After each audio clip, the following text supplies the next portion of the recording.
Belum juga kita selesai ngomel sama nambang ulama. Ini ditambah lagi kita harus ngomel karena NU, Netanyahu United. Dan please stop samain kelakuan kalian dengan Gus Dur yang dulu punya hubungan diplomatik dengan Israel. Karena itu jauh berbeda konteksnya.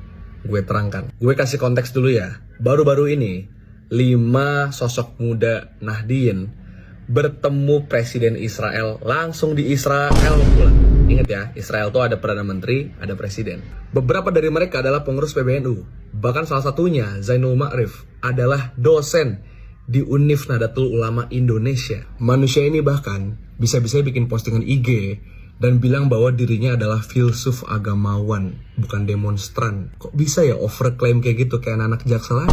Dan dia di caption juga nyebutnya adalah konflik Hamas versus Israel. Lu gila, genosida berdarah gini masih disebut sebagai konflik. Dan Palestina dikerjakan hanya sebagai Hamas. Sakit emang Zionis. Ya tapi sekarang di private, cupu. Main doang sama pembunuh, tapi nggak berani debat sama rakyat. PBNU sebenarnya udah bilang bahwa 5 orang ini nggak mewakili organisasi. Tapi ya gimana? Kita rakyat udah banyak skeptis sama PBNU. Wong dulu ketum PBNU Gus Yahya pernah ketemu Benjamin Netanyahu kok. Gila kan? Ya yang namanya kader pasti akan ikut ketuanya dong. Dan kenapa gue bilang stop jual-jual nama Gus Dur? Gini, Gus Dur tuh dikenal dulu punya hubungan diplomatik dengan Palestina sekaligus sama Israel. Bahkan dia lakukan jauh sebelum dia menjadi presiden. PM Israel kala itu, Yitzhak Rabin, adalah Perdana Menteri yang lahir dari Partai Buruh. 180 derajat berbeda dari partainya Benjamin Netanyahu. Di zaman Rabin, terjadi Oslo Accord, suatu perjanjian yang paling dekat dengan perdamaian antara Palestina versus dengan Israel. Rabin juga sepakat dengan two-state solution. Itulah alasan Gus Dur setidaknya mau berkompromi untuk diplomasi dengan Israel. Walaupun itu belum cukup sebetulnya, tapi nggak separah itulah. Di sisi yang lain, Benjamin Netanyahu adalah monster.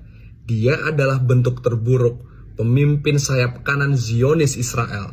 Pembunuh. Bahkan dia bukan hanya tidak sepakat two-state solution, dia nampak ingin menggenosida seluruh rakyat Palestina. Bahkan orang dekat Netanyahu lah yang kemudian membunuh Yitzhak Rabin karena tidak sepakat dengan narasi perdamaian dibawa oleh Rabin. Gila kan?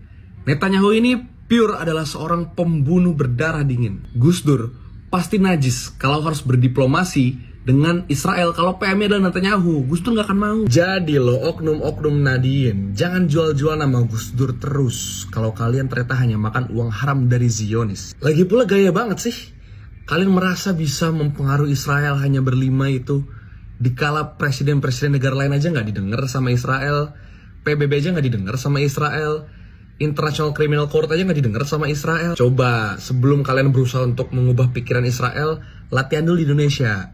Bisa gak ubah pikiran Jokowi? Kalau bisa gue acungin jempol. Dua-duanya sama-sama keras kepala. Man of contradiction.